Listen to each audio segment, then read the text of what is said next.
Throughout history, some people have been considered so evil that the FBI probably would have preferred to keep them and the details of their crimes away from the public. Here are 5 of those criminals. 1. Jamie Osuna. Jamie Osuna, also known as the man with 1,000 faces due to the tattoos, including Joker's smile and a pentagram covering his face, was sentenced to life in prison without the possibility of parole for the 2011 murder of 37-year-old mother of 6, Yvette Pina, in a hotel room at the El Morocco Motel in Bakersfield, California. That hotel was located in a dangerous neighborhood and was known for the illicit activities that took place inside. Pina is said to have fallen on hard times and was living at the hotel. Although Osuna denied it for 6 years, he eventually confessed that he was indeed guilty of murdering her. In 2017, in an interview, he said, "I did it statistically, premeditatedly, deliberately, tortured, and killed her." When asked why, he said, "I met her once and came back the next night and saw an opportunity." He also boasted that he killed Pina the way he did so he could have lasting memories of the ordeal. On March 28, 2017, Osuna pled guilty to killing Pina and was spared the death penalty. At hearings, Osuna openly mocked members of Pina's family, smiling and waving at them. His crime spree did not stop because he was incarcerated. While at Corcoran State Prison, he was charged multiple times for assaulting guards by throwing various bodily fluids at them. Then, on March 9,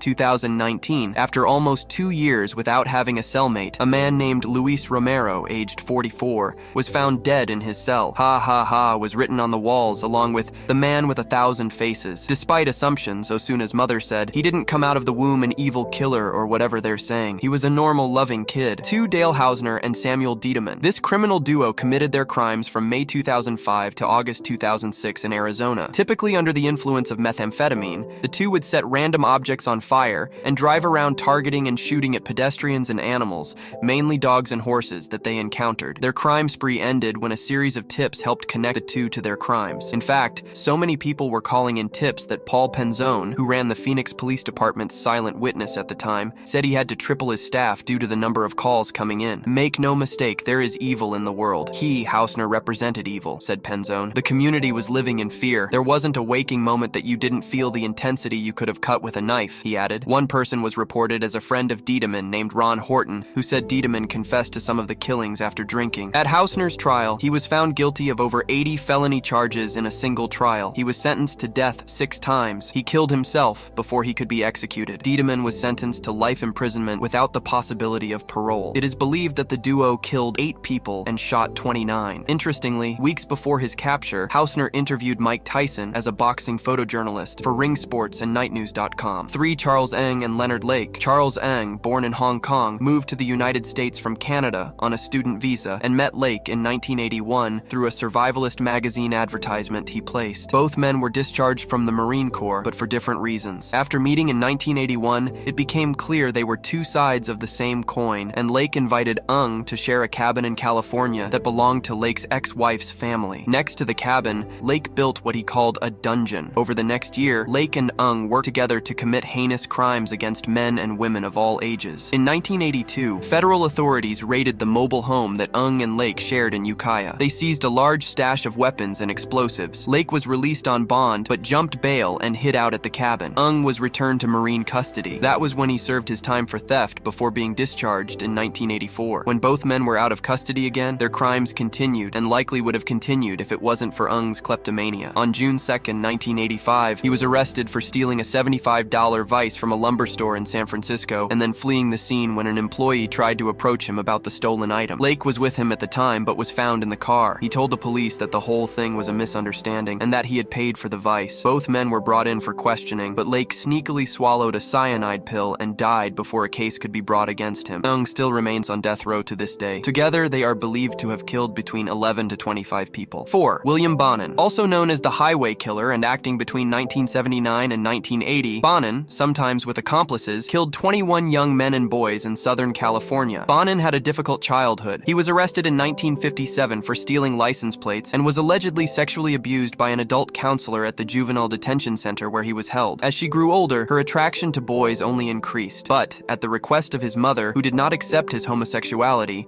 he became engaged to a woman named Linda. But at 21, he returned home after being honorably discharged from the army after serving for 2 years, to find that his fiancée, who had since given birth to his son, had run off to marry another man. From then on, his life continued to fall apart. He began kidnapping and raping young people people in his car. His first victim was reportedly a 14-year-old boy in November 1968. At least one of the boys told his parents what Bonin had done, and his mother called authorities to make a report. By January 1969, extensive reports were being made by local police to locate a man matching Bonin's description, and on January 28, 1969, an El Segundo officer stopped his vehicle. There was a 16-year-old boy with him in the car. He was arrested and charged with several charges related to his inappropriate behavior and remained in custody until June 11, 1974. After his release in 1975, he was arrested again and pleaded guilty to 2 more counts of inappropriate behavior with a minor. 5 Israel Keyes. Like Hausner and Diedemann, Israel Keyes killed randomly. In fact, Keyes had what he called assassination kits, hidden throughout the United States in case the opportunity arose for him to kill. His crimes were committed between 2001 and 2012. He has been successfully linked to 3 murders, but is suspected of having committed more than 11 others. Similar to many other serial killers, Keyes began killing animals when he was not required to do so to support his family. On at least one occasion,